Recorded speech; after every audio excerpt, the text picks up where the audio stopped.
Graça e paz, amada igreja. É muita alegria. Mais uma vez, eu vou dizer isso até amanhã. Eu estou muito feliz mesmo de estar com vocês, por entender algo bem especial no coração da igreja, buscando a glória do Senhor. É bem fácil a gente falar isso, né? Toda igreja, ela visa buscar a glória de Deus. A glória de Deus segundo a vontade dele mesmo, né? Quando a gente busca a glória de Deus, supostamente a glória de Deus, fazendo de acordo com os nossos caprichos, tudo, a minha vida sendo vivida lá fora e no que diz respeito à nossa adoração ao Senhor, isso não é glória dele, isso é para os homens. Então eu estou muito feliz de estar esses dias sendo edificado com vocês. O apóstolo Paulo, quando escreve a carta aos Romanos, depois de uma breve saudação, ele vai dizer que incessantemente ele ora pela igreja de Roma. Ele nem foi o fundador, ele nem esteve com aquela igreja antes. E ele diz: eu não quero que vocês ignorem o fato de que eu sempre quis estar com vocês. E aí ele diz duas coisas: fruto da igreja e os dons da igreja. Ele disse que se eu estiver aí, ele tem certeza de que mutuamente, ele fala reciprocamente, eles vão poder ser edificados. E eu acho isso incrível, porque o apóstolo Paulo diz isso para a igreja, né? Ou seja, eu vou ser edificado, está entre vocês. Que a boa fama, assim como a igreja de Roma naquela época tinha, né, que era apenas uma coisa, apenas a fé deles era proclamada em todo o mundo, né? O apóstolo Paulo, ele usa uma hipérbole ali: em todo canto que se ouvia falar de Cristo, ouve-se falar da fé de vocês. Então que assim seja, irmãos, a fé de vocês aqui na Igreja Reformada de Uberlândia. Que Deus abençoe vocês. Queridos, nós ouvimos sobre o papel do homem, o papel da mulher, e algo bem interessante que muitas vezes as famílias negligenciam, e eu não quero nunca colocar que isso é a única coisa que deva ser observada para a família, mas é a questão do culto doméstico. O culto doméstico, ele é sempre colocado como empecilhos, ele é sempre colocado como uma coisa chata, como uma coisa que vai atrasar, como uma coisa que nem sempre a gente declara assim, é desnecessária. Nem sempre a gente vai dizer assim: o culto doméstico não é necessário. Embora eu já ouvi até um pastor bem conhecido, ele falar com muito orgulho que não faz o culto doméstico com sua família. Aquilo foi uma das piores coisas que eu ouvi falar de um pastor.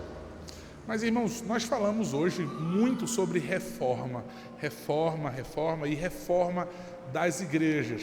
Mas veja, ontem eu falei isso. Se uma igreja ela vai bem, certamente é porque as famílias, de fato, elas estão bem. Então, quando nós vamos reformar uma igreja, quando nós vamos tentar buscar cada vez mais que a igreja atinja o seu propósito, que é glorificar a Deus, é porque as famílias, cada família em casa, elas também assim o fazem. Então, é algo indispensável, de maneira que a gente pode entender o atraso ou até mesmo não entender, até mesmo entender o porquê do alvo inatingível, do porquê eu sempre sonhei com uma igreja saudável. Por que eu sempre sonhei com uma igreja viva? Eu estou falando não só os pastores, tá? Estou falando como membro, que os pastores também são do corpo de Cristo. Mas eu sempre sonhei e nunca conseguimos, veja, por causa da piedade, primeiro no lar. Para vocês terem uma ideia, os puritanos, eles estabeleceram em seus documentos na igreja oficiais que os pastores deveriam supervisionar as famílias para saber se elas estavam mesmo adorando a Deus em seus lares. Quando eles falaram sobre reforma da igreja, quando o movimento puritano estava cada vez mais assim vibrante, uma das coisas que eles estabeleceram, eles não recomendaram, eles decidiram que toda família ela vai buscar o Senhor no seu lar. Então eles tinham isso em mente, eles já fizeram essa associação. Se queremos ter uma igreja reformada, precisamos reformar a partir dos seus lares. Então isso já foi uma coisa estabelecida e obedecida pela igreja. Mas alguém pode dizer assim: pastor, quais são as bases bíblicas para o culto doméstico? As pessoas gostam de dizer assim: eu não vejo na Bíblia falando para fazer culto doméstico. Tem uma coisa que diz a Confissão de Fé de Westminster, clara e logicamente deduzido delas. Certamente você já se deparou com isso. Então, clara e logicamente, na Escritura, nós vemos o Senhor colocando o seu povo sempre diante dele. O modelo que a gente tem de adoração em família, né? Primeiro a gente vai ver a Trindade que desde a eternidade vivia numa harmonia incrível. Desde a eternidade, eu gosto sempre dessa expressão. E aí, de uma forma humana, para que a gente possa entender, a linguagem que Deus nos deu foi pai e filho. Pai e filho, e aí ele pegou o ser humano, e aí veja, a nossa imagem e semelhança, e ainda o Cristo encarnou.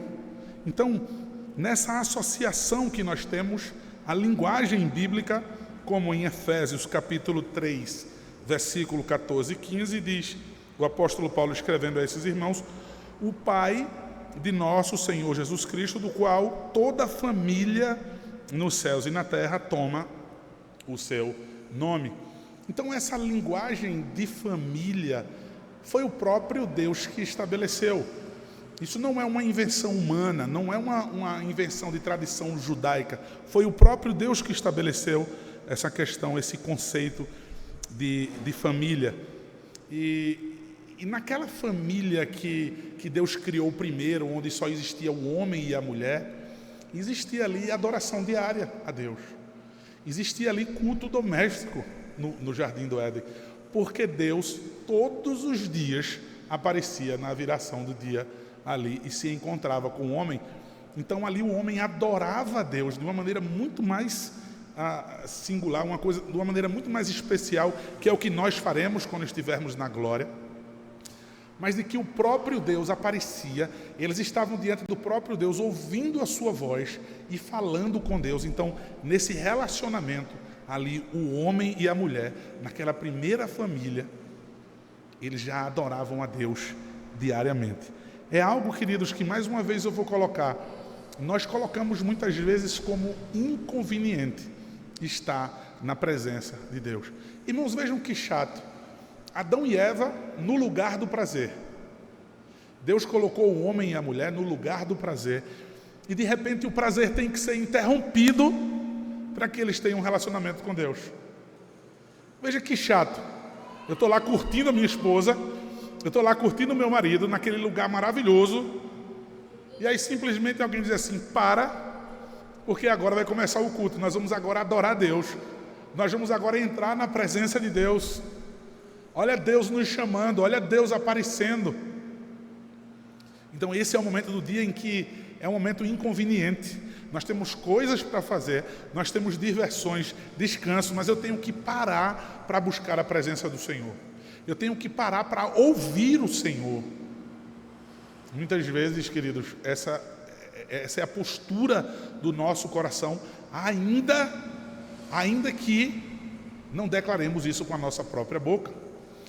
Qual foi a primeira coisa que o homem e a mulher fez quando pecou?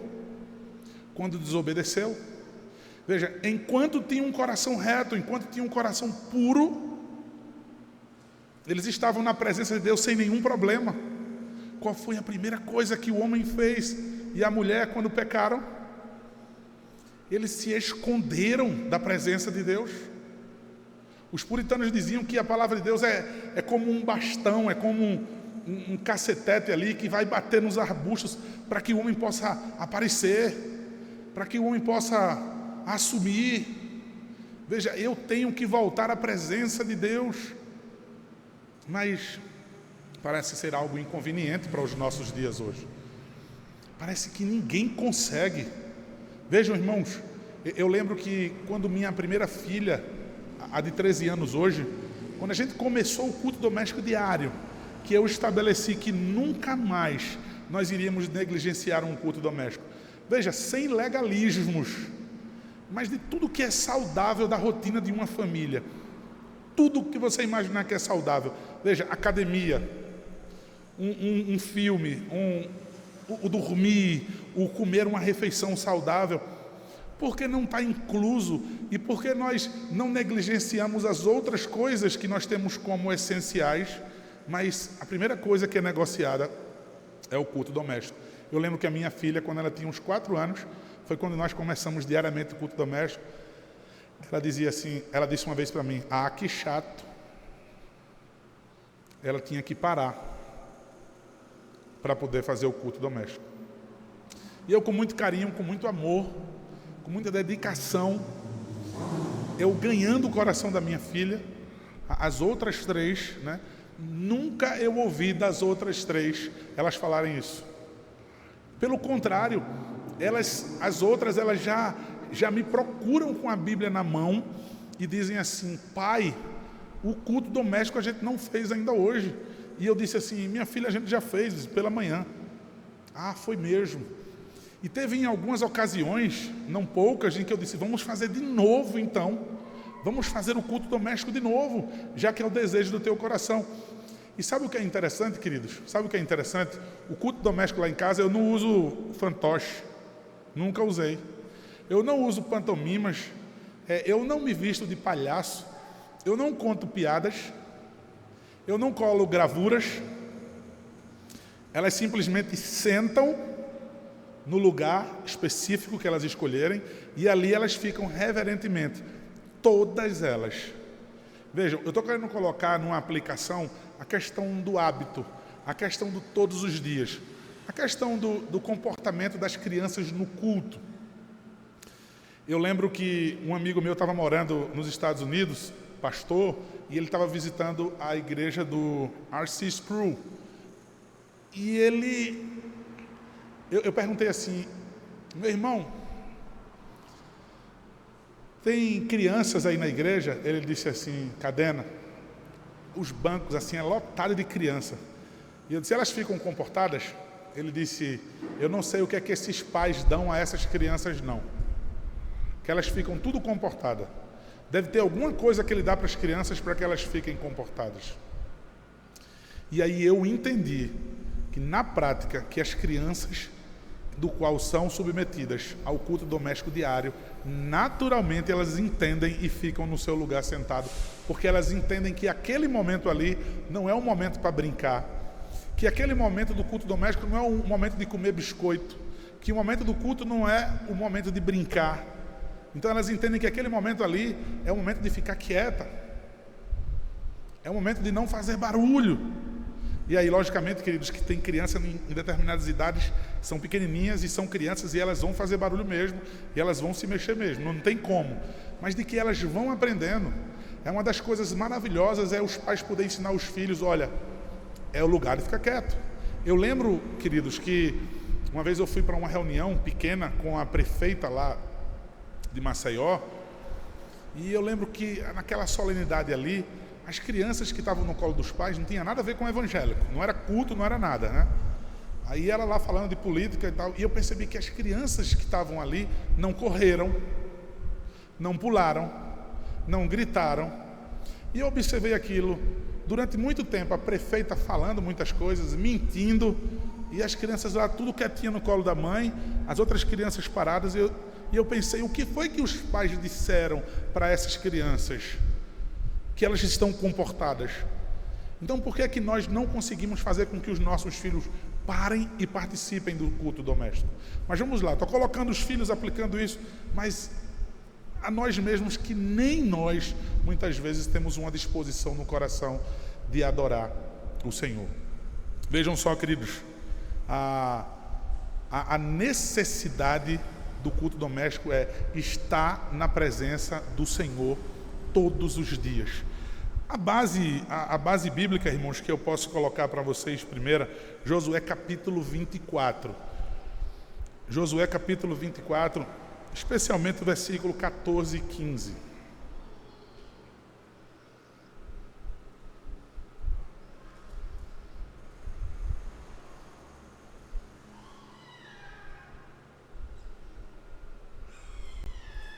Eu não quero que vocês esqueçam essa linguagem do pai, né, de família, de filho.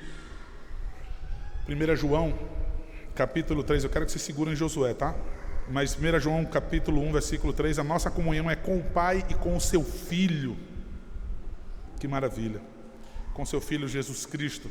Essa é essa linguagem familiar do qual agora o homem e a mulher vai se relacionar. Porque eu não quero que vocês esqueçam essa questão de família. Mas vamos lá, Josué capítulo 24, versículo 14 e 15. Agora, pois, temei ao Senhor e servi-o com integridade e com fidelidade. Deitai fora os deuses aos quais serviram vossos pais da além do Eufrates e no Egito, e servi ao Senhor. Porém, se vos parece mal servir ao Senhor, escolhei hoje a quem sirvais, se aos deuses a quem serviram vossos pais, que estavam da além do Eufrates, lá em Ur dos Caldeus, ou aos deuses dos amorreus, em cuja terra habitais, que ali era Canaã. Eu e minha casa serviremos ao Senhor. Eu e minha casa serviremos ao Senhor. Irmãos, observem em Deuteronômio capítulo 6, a ordem do Senhor, de que eles não esquecessem os mandamentos do Senhor, que eles não esquecessem do seu Deus. E a maneira, daqui a pouco nós vamos citar de novo, Deuteronômio capítulo 6, de que maneira vocês vão inculcar no coração dos seus filhos aquilo que está no coração de vocês. Aí ele diz assim, indo pelo caminho, deitar, ao levantar. Veja, ele quis colocar ali um cotidiano, uma rotina. Ele tem que ensinar aos seus filhos aquilo que primeiro está em seu coração. Aí quando chega aqui em Josué capítulo 24, nós vimos que eles esqueceram. Veja, Deus falou para não esquecer. Deus deu uma ordem, e a igreja evangélica, nós precisamos entender, veja, o povo de Deus precisa entender, ordem é algo que não é opcional. Se eu escuto essas coisas aqui da palavra do Senhor, veja, e eu torno opcional, eu tenho também que entender quais são as consequências disso. Veja, irmãos, por que é que hoje as igrejas evangélicas, a juventude, ela desaparece na adolescência? Na adolescência, aquele jovem ali, aquela jovem, ele sai da igreja, ele já tem a desculpa de que é uma igreja chata, de que canta uma música morgada, uma música triste, e porque é uma igreja que exige muito, e aí é o momento do Enem, do vestibular, e é estudar para concurso e etc. Ele desaparece da igreja, ele vai seguir então as suas paixões. Depois de muitos anos ele volta. É o que tem acontecido, tá? No cenário da igreja evangélica atual. Aqueles jovens, eles voltam então magoado no mundo. Mãe solteira, homens e mulheres aí extremamente traumatizados com esse mundo, inclusive no relacionamento conjugal. Os filhos completamente desfacelados na sua comunhão com seus pais. E agora esse público que a igreja evangélica vai precisar tratar, que as nossas igrejas vão precisar tratar. Por quê, irmãos? Porque chega o momento em que a criança, ela já diz assim, eu não quero ir mais para a igreja. Porque é que há um consentimento com os pais de que os filhos não vão mais para a igreja. Teve um pastor amigo meu que disse que um casal enviou um documento para o conselho avisando assim, este ano o meu filho, ele não vai frequentar a igreja. Ele não vai frequentar a igreja porque ele tem Enem esse ano. E ele precisa se preparar para o Enem. E então o pastor chamou aquele casal no gabinete. Eu não estou entendendo isso daqui. Vejam, é exatamente isso. Ele não vai pisar o pé na igreja aqui durante esse ano porque está se preparando para o vestibular. E aquele pastor estava adoecido por dentro. Ele disse, o que é que nós estamos nos tornando? Eu percebo que a igreja hoje, aos 12 anos, os meninos saem da salinha do culto infantil, e aí a igreja diz que supostamente agora você está pronto para adorar a Deus junto com a igreja. Veja, ele fica desde pequeno numa salinha, num culto à parte, pintando Davi e Golias, até os 12 anos de idade. Você abre a porta em determinadas igrejas, está lá o culto acontecendo, aí você abre a porta, você vê uns meninos já marmanjos, e não importa a idade, né? Mas o menino ali com 10, 11 anos, e eles estão dançando, fazendo mímicas, eles estão brincando, pintando, numa linguagem. Não, é porque ele está aprendendo na sua própria língua. E aí idiotizam a criança, subestimam a criança na própria linguagem. Eu, quando quero conversar uma coisa difícil com a minha esposa, as minhas filhas dizem: eu estou entendendo, pai, o que o senhor está dizendo. Quem é pai e mãe aqui, e vocês que ainda vão ser, vocês vão ver isso. Você fala com a linguagem mais difícil do mundo e os teus filhos entendem. Às vezes eles estão num cantinho assim, brincando, você pensa que eles não estão ouvindo. Os pais hoje se orgulham que os filhos pequenininhos abrem o celular e mexem na configuração em inglês. E os pais dizem assim: meus filhos, ele pega um celular desse, rapaz, e ele mexe em tudo. É incrível, o menino só tem 2 anos, 3 anos, mas para ficar no culto, ele não consegue. Vocês já perceberam isso? Para mexer no celular, na sua configuração, os pais aplaudem e admiram o filho, mas para ficar no culto, o pastor fala muitas coisas difíceis. E aí coloca como que um barquinho, né? Eu conversando ontem com os pastores, colocam um barquinho sendo puxado pela arca, a igreja lá na arca, e aí simplesmente as crianças num botezinho atrás. Porque eles não conseguem, porque eles não compreendem. Aí depois bota o menino de volta. Agora você já fez 12 anos, ele não quer voltar para o culto. Ele não quer voltar. Por quê? Porque lá não tem dancinha, quer dizer, já tem hoje, né, em algumas igrejas, mas não tem mais o desenhinho para ele, não tem mais as pipoquinhas, os lanchinhos na hora do culto. E ele vai dizer: mãe, que culto chato, que pregação chata. E a mãe vai concordar com ele: realmente hoje o pastor. E ele vai dizer: mãe, hoje eu não vou para a igreja, eu tenho prova amanhã, mãe.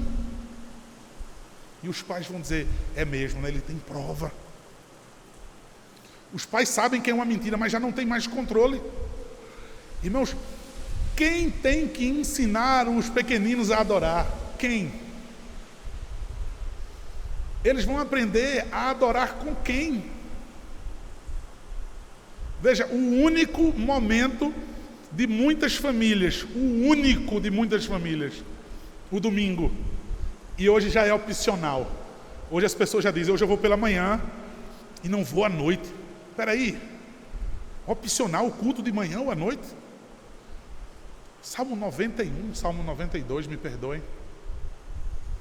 Anunciar de manhã as tuas misericórdias e à noite a tua fidelidade. Aquele salmo está falando de culto. Os sacrifícios lá no Antigo Testamento eram de manhã e à noite. Era no horário matutino e no horário vespertino. Tinham 2 momentos do sacrifício, ou seja, o equivalente ao culto hoje. Mas vejam, voltando, com quem é que os pequeninos devem aprender? Se tudo hoje eu terceirizo, eles vão para a escola e ficam a manhã toda longe de mim, porque eu não posso, porque eu não consigo, porque eu não sei, porque eu não tenho recurso. Então eles vão passar a manhã toda, irmãos, isso é muito, a manhã toda longe de mim. Aí quando ele volta, eu entrego ainda ele a uma babá, eu ainda entrego ele ainda ao vovô, à vovó, ao titio, à titia, eu ainda entrego ele à televisão, eu ainda entrego ele ao tablet, e eu ainda mando ele para o karatê, para o judô, para o kung fu, para a natação, para a aula de violão. Tudo nós terceirizamos hoje. Lá em Maceió está sendo comum você ver o pai sentado e ver um professor de educação física ensinando o filho a andar de bicicleta. O pai lá no telefone de cabeça baixa, de vez em quando tira uma foto e está lá o personal do filho ensinando o filho a andar de bicicleta. Tudo nós terceirizamos. Aí no único momento que eu estou com meu filho, eu digo no meu coração, cadê que não tiram logo ele de junto de mim? Cadê? Eu não suporto mais, tira logo esse menino de junto de mim, essa menina de junto de mim, que eu quero ter paz. Eu já vi, é o momento que eu tenho paz no culto, é quando meu filho vai para o cultinho. Até essa ideia, né? Cultinho, um diminutivo de culto, isso é inconcebível. Mas os pais dizer que eu amo aquela igreja porque tem cultinho, porque eu consigo assistir a pregação sossegada. Não sabe as mães e os pais que sofrem, né? Eu vou dizer essa palavra sofrimento, mas eu não queria nem usar, porque tem que estar com o filho muitas vezes inquieto, educando o filho ali, perdem muito da pregação, perdem muito do culto. Isso vai redundar em glória. Tenham certeza de que o Senhor, aí eu posso dizer agora de uma maneira bem pentecostal, o Senhor vai honrar. Isso é gratificante, isso vai ter frutos, tenha certeza. Eu sei que é chato, olha aquele pregador ali, o pastor Charles, o pastor Jim, que pregação maravilhosa, e o menino vai e chora, o menino vai no banheiro e aquela coisa toda. Eu tenho que sair para disciplinar, mas isso daí tudo vai ser revertido numa glória muito maravilhosa. Mas vejam, irmãos, tudo é terceirizado. Aí no momento maravilhoso da vida do meu filho, eu deixo que arranquem ele de mim. Quando eu era adolescente, eu não tinha teologia, mas eu percebia que os pais abriam a porta do carro, era como se fizesse assim, ó, suma daqui da minha frente. Era como se eles empurrassem a criança para longe deles, como se fosse isso. Eu percebia isso. Olha como os pais, eles abrem a porta do carro e ficam livres das crianças. E as igrejas hoje é tipo um playground. As igrejas já tem pula-pula, as igrejas já tem isso, já tem aquilo outro. Igual restaurante, tem playground para as crianças. Eu vou para aquela igreja porque meus filhos gostam ali por causa do pula-pula, da piscina de bolinha. Algumas igrejas em que eu vou pregar e que eu posso levar minha família, tem o culto infantil, e sempre que eu percebo, que eu lembro, eu já aviso antes ao pastor: pastor, pode falar ao pessoal que as minhas filhas, elas ficam, e elas não querem ir. Teve vezes que eu deixei, e elas mesmo disseram: pai, eu não gostei não de ter ficado. As pequenas, não gostei de ficar. Por quê? Porque só ficaram brincando, só ficaram brigando, só ficaram pintando.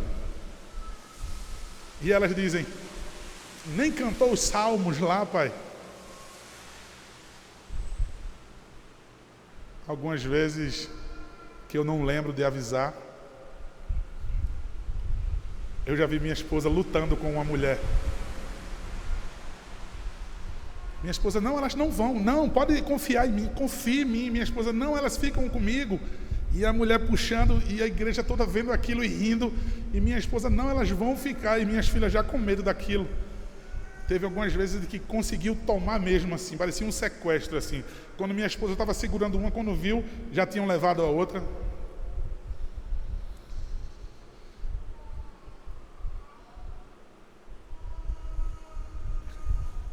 Quem é que tem que ensinar meu filho a andar de bicicleta? Veja, a falar, a comer, veja, tudo, né? Mas e a adorar? Qual é o modelo de adoração? Quem é o modelo de adorador? Quem é? Quem é o modelo de adorador? Não adianta, eu disse isso aos homens e tenho dito: se o seu filhinho pequenininho hoje, ele vê que o papai faz pouco caso do culto, tenha certeza que é você que ele vai imitar. E a criança está aqui, ó, e percebendo todo o ambiente. A mãe cantando, a mãe chorando muitas vezes, a letra maravilhosa do salmo, daquele hino, a pregação, a mãe ali se emocionando e o pai. Pouco caso. Os filhos percebem. Porque você é modelo. Você é modelo. Aí veja, de tudo que você gostaria que seu filho lhe imitasse, eu quero que ele goste do mesmo esporte que eu. Eu quero que ele goste da mesma música que eu. Eu quero que ele... Veja, e um verdadeiro adorador. Qual é o modelo? Ah, pastor, deixa para as tias mesmo. É melhor eu deixar que as tias ensinem. Uma tia na salinha que tem que ensinar os nossos filhos a adorar. Irmãos, que mundo é esse que a gente está vivendo? Isso nunca existiu. A santa convocação do Senhor para o culto nunca foi um mero convite a entretenimento. Nunca foi um mero convite. Veja, santa convocação não é uma mera sugestão de Deus para o final de semana. Olha, eu sugiro a vocês que no domingo vocês parem tudo, que inclusive vocês se preparem durante a semana para que nada impeça vocês de guardar esse dia, que é meu. Vocês têm 6 dias para tudo, mas veja, eu quero que nesse dia vocês guardem para mim. Para isso, vocês precisam estar cuidando desde segunda-feira, para que vocês guardem dia para mim. E a santa convocação eu faço às crianças de peito. As crianças de peito, elas são convocadas a estarem com seus pais. Não, leva as crianças aqui para uma salinha. Na santa convocação, o noivo e a noiva saem da recâmara. O Senhor convocou e o povo está diante de Deus. Nada me impede. Um nariz corizando, uma dorzinha de cabeça, me impede de estar no culto. Veja, irmãos, o que dizer no culto doméstico. Veja, por quê? Porque eu coloco o culto. Se eu não suporto um dia na semana, o que dizer no culto doméstico? Então veja, os meus filhos têm uma aula uma vez por semana de como adorar? Não. Os meus filhos têm um ensino diário, porque é o que Deuteronômio capítulo 6, por favor, abra o Deuteronômio capítulo 6.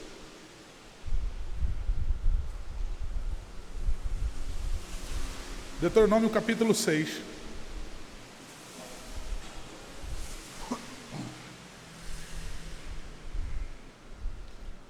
A partir do versículo 4. Deuteronômio 6, 4. Ouve, Israel, o Senhor nosso Deus é o único Senhor. Observe que lá em Josué, que nós lemos capítulo 24, o povo estava adorando ídolos. O povo já estava adorando ídolos. Ou seja, olha o que Deus está dizendo aqui agora. É o único Deus de vocês. Aí ele diz: amarás, pois, o Senhor teu Deus de todo o teu coração, de toda a tua alma e de toda a tua força. Essas palavras que hoje te ordeno estarão no teu coração. Tu as inculcarás a teu filho, a teus filhos, e delas falarás assentado em tua casa e andando pelo caminho, e ao deitar-te e ao levantar-te. Também a atarás como sinal na tua mão e te serão por frontal entre os olhos, e as escreverás no umbrais de tua casa e nas tuas portas. Irmãos, vejam, o cotidiano, pastor, é culto doméstico todo dia, é um radicalismo. Essa igreja aí ela é radical. É culto doméstico todo dia, andando pelo caminho, assentado em tua casa, ao deitar-te e ao levantar-te. Isso já é fanatismo. O tempo todinho eu vou ter que falar para meu filho isso. É uma ordem de Deus ao seu povo. Essas palavras que hoje eu te ordeno.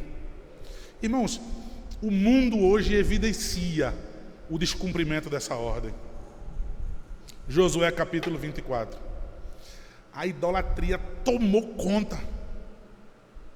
A idolatria tomou conta. Por quê? Os pais negligenciaram. Porque os casais negligenciaram isso. Esqueceram de Deus. E agora eles tinham outros deuses. Irmãos, é certo, e eu não quero que ninguém caia na ignorância de dizer idolatria aqui é o catolicismo romano, é? Estátuas, imagem de escultura. Não é. O teu coração é uma fábrica de ídolos, como diz João Calvino. São os caprichos do teu coração, são os teus pontos de vista, são as tuas razões, os teus conceitos, que falam mais do que a palavra.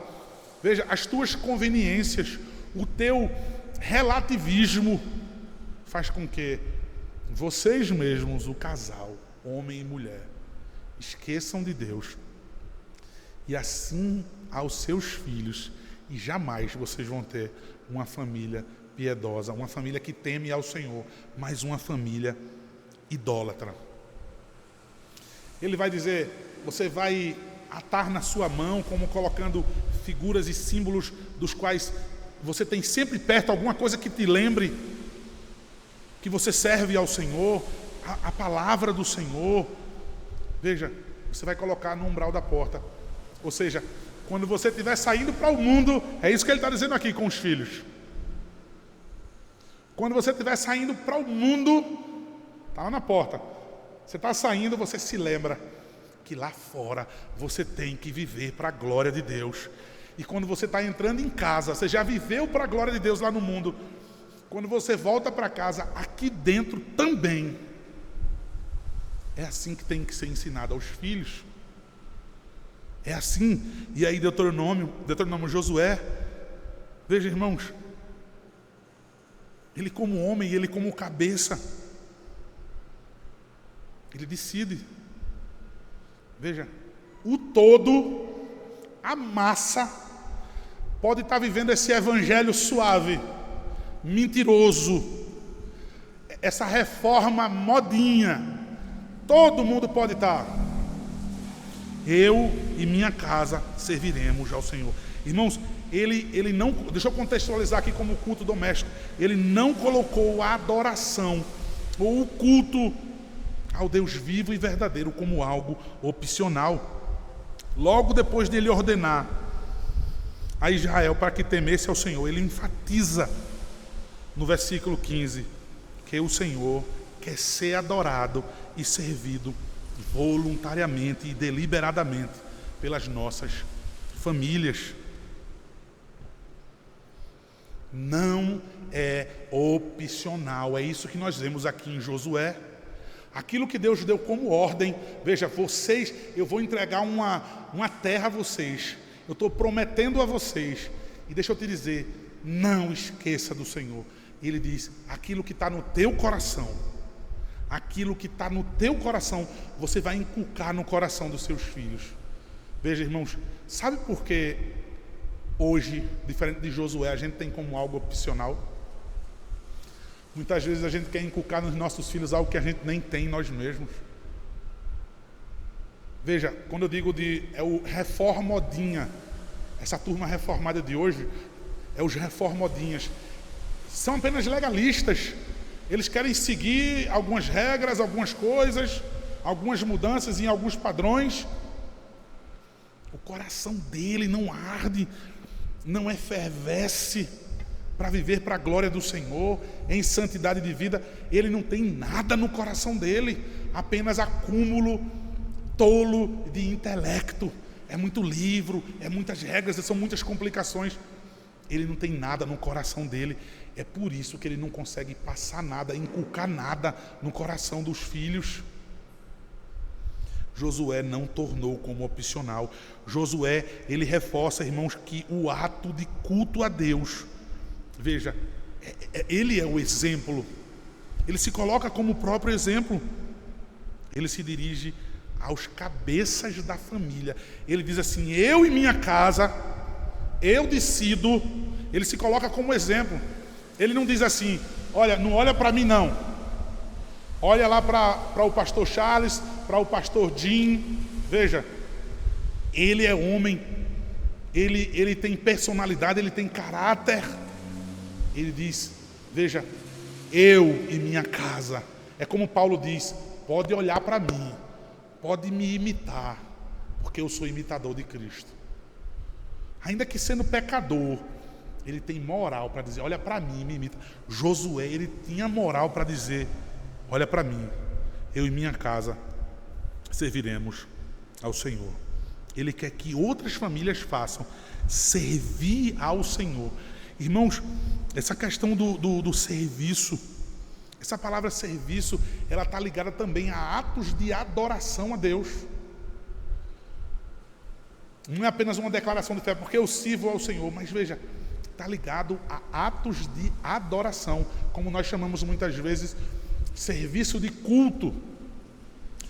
Irmãos, vejam, Josué declarou isso quando ele tinha mais de 100 anos, sua morte já estava próxima, o Senhor já tinha declarado isso para ele, e mesmo assim, veja, ele teve moral, a sua palavra teve crédito, nadando contra a correnteza.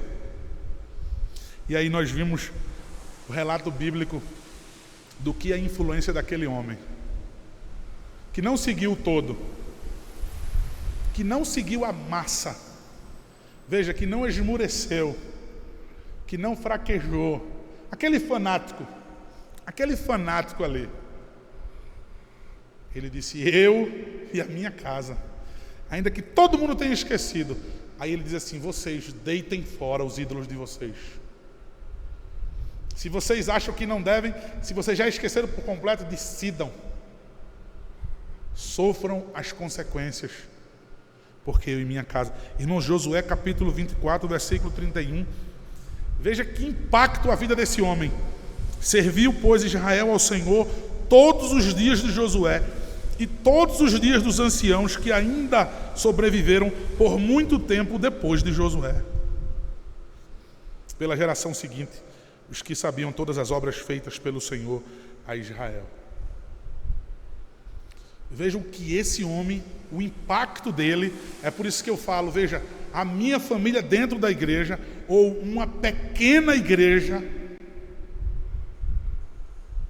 em que vivem em piedade, em que servem ao Senhor, em que temem ao Senhor de verdade.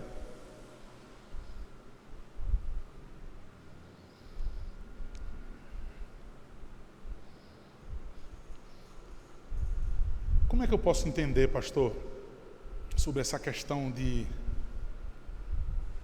culto doméstico diário, do que fazer no culto doméstico?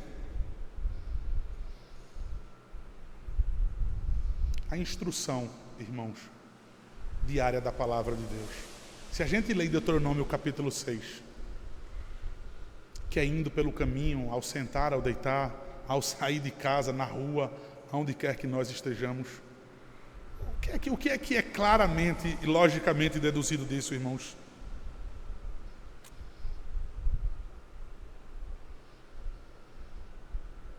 O que é que eu subentendo disso? Em nenhum momento a minha família deve estar, veja, privada de ouvir a palavra de Deus. Pastor, veja, quando fala de culto doméstico, não, eu quero que você entenda a essência. Ainda que o culto doméstico, a gente coloque esse nome, né, adoração no lar, ou culto doméstico, mas veja, entendam que isso aí não é a santa convocação, e isso não substitui a santa convocação do domingo de forma nenhuma. Nem é um culto formal diário em casa. Mas, irmãos, é a essência dele. De que, pastor? Do que é que precisa ter diariamente na vida entre... Eu não tenho filhos ainda. Entre eu e meu marido. Eu não sou casado ainda. Veja, eu na minha devocional diária. Porque, sabe o que é incrível, irmãos? Se eu tenho uma vida na presença do Senhor todos os dias, eu estou na presença do Senhor. Aí eu caso, e aí eu com meu marido antes de ter filhos. E aí quando eu tenho filho, irmãos, quando isso é uma rotina, irmãos, que coisa maravilhosa. Vejam, a instrução diária da palavra. Irmãos, o quanto de informações nós recebemos todos os dias. O quanto de informações. São tantas vozes, irmãos, no mundo, que inclusive proclamam ser a verdade. Que confusão. Se muitas vezes eu fico confuso, será que eu me preocupo com a minha esposa em casa? Como é que está o coração da minha esposa? A gente chega em casa, se abraça, se beija, namora, a gente se diverte, ela fala dos problemas, mas como é que está o coração da minha esposa? Será que eu já parei para olhar? Amor, tu leu a Bíblia hoje? Que livro da Bíblia tu está lendo? Quais as aplicações diárias, meu amor, que você está tendo? Qual livro piedoso você está lendo? E a esposa também, a sábia conselheira. Aquela esposa é excelente. Ela chega para o marido e diz: amor, o que eu pedi na Amazon para você? Olha o que eu comprei lá na livraria da igreja para você. Perguntei ao pastor Dinho, ao pastor Charles, qual é um livro bom para a gente? Veja que maravilha. Aquele assunto, amor, que você queria, eu comprei aquele livro. Aí uma esposa excelente, quando vê que o marido diz: muito obrigado, e ele botou na cabeceira. Aí ela é bem sábia, né, e cuidadosa. Ela chega e olha para ele: não, eu estou cansado agora. Não, vamos ler só o prefácio. Eu quero ouvir, amor. Eu quero ouvir a tua voz. Eu estou com a garganta doendo. Deixa eu ler para você, meu amor. Escuta, vê o que ele diz aqui no prefácio. Vamos orar por isso, por esse tema. Veja, eu me preocupo com a minha esposa. Será que a esposa está tendo uma preocupação com seu marido? Das cargas, das coisas que ele absorve? Irmãos, e os nossos pequeninos? E as crianças da igreja? Ainda que não sejam os meus filhos, será que eu tenho me preocupado com isso? Lá na igreja eu tenho dito para o pessoal do departamento infantil, a gente tem a escola bíblica dominical, não na hora do culto, né, mas escola bíblica dominical para as crianças. E eu tenho dito: olha, por favor, ainda que tenha um desenho para aquelas crianças, mas por favor, fala quem é Davi, fala para onde é que Davi aponta, fala para quem ele é um tipo, explica para aquela criança. Aí o filho vai para o pai e diz: é Cristo, mãe, é Cristo, pai, aqui. Essa historinha. Mas a criança, veja, irmãos,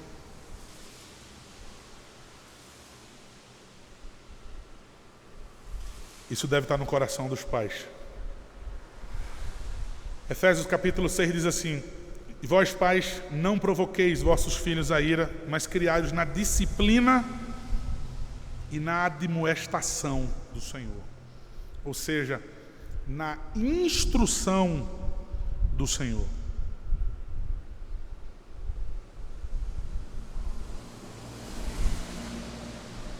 Tem pai que só quer chegar em casa e bater. Bater somente, isso é violência. Não tem paciência para educar o teu filho, para amar o teu filho, para ensinar o teu filho, aí tu bate nele. Covardia, isso é violência. Mas se tu vai dar umas palmadas boas mesmo nele e vai instruir, sabe por quê? Sabe por quê? Porque a gente já falou uma, duas vezes, isso é rebeldia, e a Bíblia diz que vai afastar a tua alma do inferno. Porque o salário do pecado é a morte. A gente precisa mostrar para você isso. A gente precisa exemplificar. Você precisa sentir na carne, porque Cristo, Ele sentiu por você. Veja, instruir o seu filho junto com a disciplina.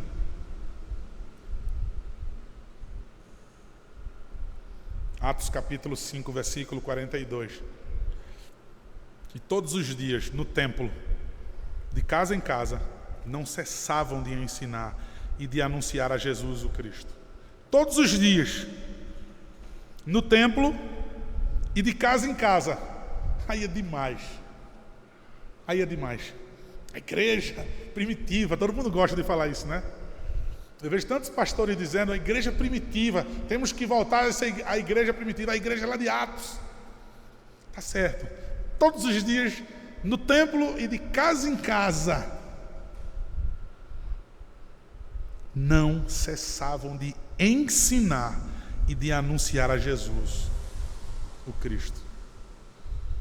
Quantos dias deve ter culto doméstico na minha casa? Esses poucos textos bíblicos.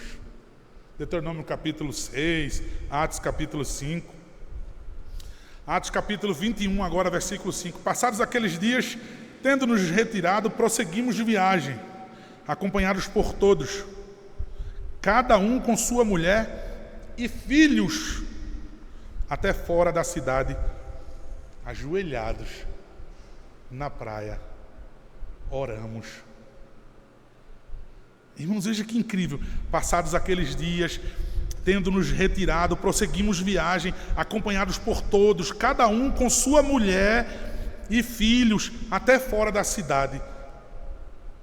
Aí diz o texto, ajoelhados na praia, oramos. Veja, as famílias de joelho, orando ao Senhor. Irmãos, que incrível isso. Veja, além da instrução da palavra do Senhor, deixa eu correr aqui. Além da instrução da palavra do Senhor, as orações diárias dirigidas ao trono da graça do nosso Deus Todo-Poderoso.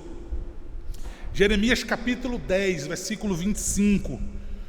Derrama a tua indignação sobre as nações que não te conhecem e sobre as gerações que não invocam o teu nome. Veja, isso não causa nenhum temor. Derrama a tua indignação. Sobre quem? Sobre as nações. Aqui as nações são os clãs. Aqui é traduzido como os clãs, os cabeças, os clãs das famílias, que não te conhecem, e sobre as que não invocam o teu nome. Vamos lá. Dr. Bick faz isso no livro dele, fala isso no livro dele, Adoração no Lar. A proporção do maior para o menor. Se Deus vai derramar o seu furor, a sua ira, sua indignação sobre os clãs, o que dizer sobre cada família individual? O que dizer então em cada família individual que não conhece a Deus e que não invocam o nome dele, e as famílias que não oram ao Senhor? Irmãos, o que esperar? O que esperar de uma família que não ora? Como eu disse ontem, do marido que não leva a sua família até Deus. Ele não é um sacerdote do seu lar. Que tipo de homem é você? Você não leva a sua família até Deus. Eu não estou falando de uma oração barata. Ó, Deus abençoe a minha família, minha esposa, meus filhos, em nome de Jesus, amém. Tua esposa, os teus filhos ouvirem você todos os dias falar com Deus a respeito deles.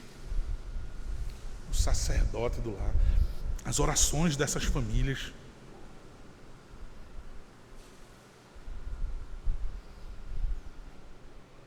Será que eu, minha esposa, meus filhos cometem pecados todos os dias? Todos os dias nós temos necessidade então de pedir perdão a Deus? Todos os dias eu tenho necessidades diárias? Todos os dias eu tenho lutas? Eu tenho gigantes, eu tenho barreiras, eu tenho empecilhos. Todos os dias eu tenho dores de cabeça. Todos os dias eu tenho alguém me fazendo raiva, eu tenho alguém me invejando. Então veja, eu tenho todos os dias motivo de pedir perdão a Deus. Eu tenho todos os dias motivo de pedir súplica. Ó Senhor, me dê força, Senhor, me dê sabedoria. Quando é que um filho de Deus vai dizer, não preciso de nada disso de Deus? eu me garanto sozinho. Deus, pode ficar aí. Resolvo meus problemas, eu tenho força suficiente, eu tenho sabedoria suficiente. Inclusive eu não pequei, eu não preciso nem pedir perdão ao Senhor por nada. Quem em sã consciência faria isso? As necessidades diárias de orarmos. Então veja, nós vimos as necessidades, a necessidade de todos os dias ouvirmos a palavra de Deus, lermos a palavra de Deus, sermos ensinados a palavra de Deus. E aí nós vimos também que há necessidade, então, todos os dias de oração. As famílias que não invocam o nome do Senhor, o Senhor se indigna, o Senhor se enfurece. E a terceira e última coisa, irmãos, do que se deve ter numa família piedosa, uma família realmente cristã, o louvar ao Senhor diariamente com cântico. Salmo capítulo 118, no versículo 5, diz assim: nas tendas do justo há voz de júbilo e de salvação. A destra do Senhor faz proeza. Isso aqui é uma declaração clara do cantar em louvor ao Senhor. Só que o que ele está dizendo aqui é que ao passar pela casa do povo de Deus, você ouvia os cânticos de alegria e de salvação. Irmãos, na era dos puritanos, quando as pessoas, há relatos históricos de quando alguém passava na rua, reconhecia qual era a casa de um puritano. Ali mora um puritano, porque todos os dias se ouvia o cantar os salmos, o louvar ao Senhor com cânticos. Como é que se identificava um crente? Se ouvia a voz de júbilo, de alegria e de salvação. Hoje você descobre a casa de um crente, é porque ele bota o paredão do som bem alto, né, virado para a casa do vizinho que está assistindo o jornal. Está chorando, louve. Está gemendo, louve. Está sentindo dor, louve. Com muito louvor. Incomodando as pessoas. Aí bota essas músicas gospel barata para incomodar. Mas não. Veja, o salmista aqui já diz: dá para se ouvir na tenda dos crentes, na tenda dos justos, na casa dos crentes, se cantar com alegria Cristo Jesus, a salvação, ou seja, Cristo Jesus. Observe, irmãos, que ele diz que, olha o que o salmista diz: voz. Ele não diz deverá ter. Ele não está dizendo. Já é uma coisa que é natural, já é uma coisa que é do cotidiano. O que está sendo identificado ali é a casa do povo de Deus, é a casa dos crentes genuínos. O puritano Thomas Brooks, ele diz que uma família sem oração é como uma casa sem telhado, aberta e exposta a tudo quanto é tempestade que cai do céu. Eu adaptei essa frase. Não melhorei não, tá? Eu só adaptei a frase desse puritano. Eu digo que uma família sem o culto doméstico, ele colocou aqui sem oração, e eu digo, sem o culto doméstico, sem a instrução da palavra, sem o cântico de louvor ao Senhor, sem oração, é como uma casa sem telhado, exposta e aberta. Todo tipo de tempestade, tudo aquilo que desaba do céu, relâmpagos, trovões, enxurradas, temor, destruição, assim é a casa daqueles que negligenciam. Queridos, há quanto tempo você entende que falta algo no teu casamento? Há quanto tempo você entende que está faltando algo na tua vida pessoal? Há quanto tempo você já percebe que falta alguma coisa no relacionamento com os seus filhos. Veja, todo mundo em tudo quer progredir. Em tudo a gente quer melhorar, em tudo a gente quer renovar, as coisas boas a gente quer conservar. Em absolutamente nada daquilo que a gente ama, do nosso tesouro, né? Daquilo que tem valor para a gente quer que se estrague, que pereça. E a gente fica, por quê? Por quê? E por quê? Porque chegou o dia do jovem. Alegra-te, jovem, no dia da tua mocidade, antes que cheguem os maus dias.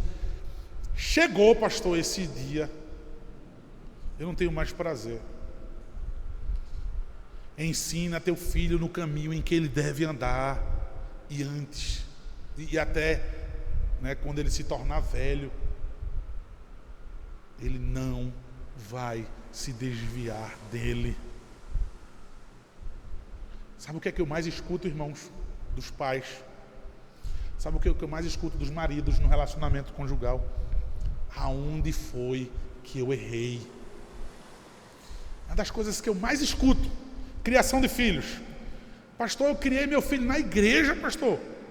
Todo domingo. Nós não faltávamos um domingo. Eu trazia para a escola dominical. Aonde foi que eu errei? No relacionamento conjugal. Mas, pastor, nós tínhamos um casamento maravilhoso. De repente azedou. Deixa eu falar uma coisa para vocês. Quem foi que disse que casamento tem que azedar? Quem foi que disse que casamento tem que ter crise? Quem foi que disse? Onde é na Escritura Sagrada que diz isso? Eu tenho 18 anos de casado. Eu estou esperando essa crise vir. É pouquinho, né, ainda? Eu estou esperando essa crise vir. Crise de não sei quantos anos. Crise de não sei quantos anos. A frieza do sexo no casamento. Veja, aí eu não vou dizer a vocês que eu estou esperando esse dia não, né? Que Deus me livre. Mas quem foi que disse que tem que esfriar o relacionamento sexual? Quem foi que disse que tem que perder a graça? Aonde é que isso está escrito? Mas eu não sei, pastor, de quem é a culpa. Se é da minha mulher, se é do meu marido, se é o tempo que estragou.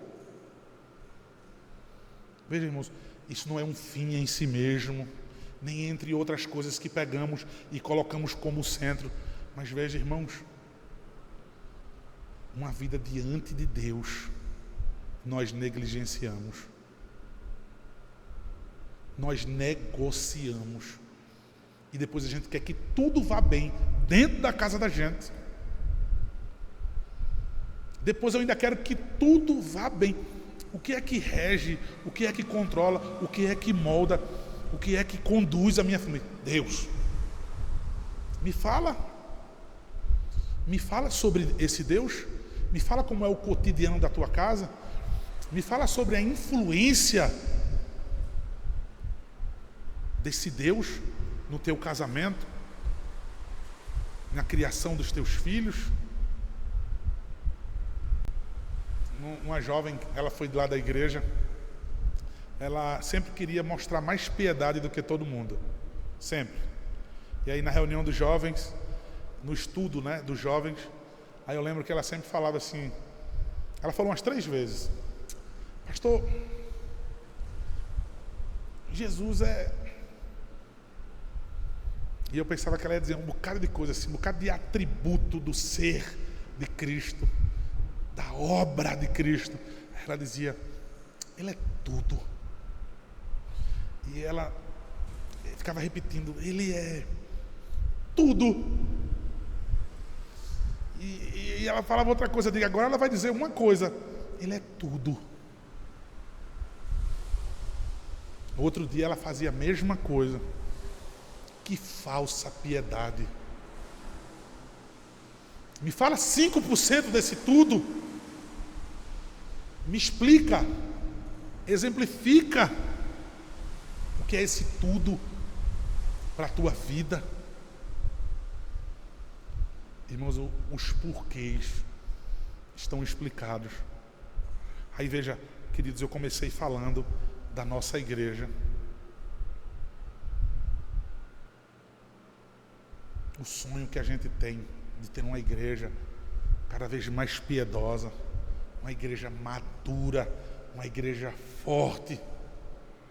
É na família, é de dentro de casa. Os puritanos, eles iam, visitavam as casas, e se o homem estivesse negligenciando o culto doméstico, ele era disciplinado publicamente na igreja. Isso era a maior vergonha para um homem. Quando ele era disciplinado, todo mundo olhava para aquele homem e dizia: que absurdo, eu tenho pena daquela mulher, eu tenho pena daquelas crianças. Ele não é o sacerdote do lado dele, ele não é o profeta do lado dele, ele não é o rei do lado dele, ele é um tirano, ele é um grosso, ele é um ríspido, ele é tão pobre que tudo que ele dá para a família dele é dinheiro. A pobreza dele é tão grande que só o que ele tem para dar é dinheiro para pagar as contas.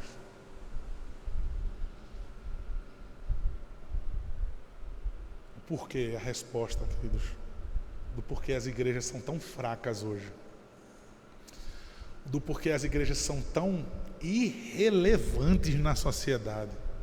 Quantas igrejas existem em Uberlândia? O censo, não dá para dizer, porque amanhã o censo já diz outra coisa. Cresce cada vez mais as igrejas evangélicas em Uberlândia. Cresce cada vez mais os números de igrejas evangélicas no mundo, no Brasil. O Brasil não é um lugar melhor de se viver. O mundo não é um lugar melhor de se viver. E aí, pasmem, e essa onda reformada? Cadê a relevância em termos de santidade de vida, de uma igreja mais pura, de uma igreja mais vibrante? Eu não estou falando em espetáculos com luzes piscando e shows, e pastores fazendo malabares para trazer entretenimento, de todas as formas para manter o povo na igreja. Mas porque tem uma igreja, porque temos família, né? Fortes, vamos ter uma igreja forte, amadurecida, que vive para a glória do Senhor. Queridos, aquilo que foi ordenado por Deus não pode ser colocado, aplicado em nossas vidas como opcional, porque sofreremos as consequências. Amém, queridos? Que o Senhor nos conceda em graça ouvir a voz do Senhor e obedecê-lo. Amém. Vamos orar mais uma vez? Deus Todo-Poderoso, ó Pai, não é peso para nós o começar hoje e nunca mais deixar, Pai, de buscar a Tua presença com a minha esposa, com o meu marido, com os meus filhos, diariamente, ainda que seja mais de uma vez, ainda que pela manhã, à noite, à tarde, enfim. É prazeroso, Pai, estar na Tua presença. É salutar estar na Tua presença. Então, Pai, em nome de Jesus, nosso Deus Todo-Poderoso, do qual nós amamos, o nosso Salvador, continua, Pai, nos ensinando pela Tua palavra. Continua, Pai, nos encorajando pela Tua palavra, nos exortando, Pai, pela Tua palavra. Enche-nos, Pai, de disposição para ouvir, não negligenciar e assim viver famílias para a Tua glória. Reforma, Deus, reforma as nossas famílias, reforma a nossa igreja, em o nome de Jesus. Amém.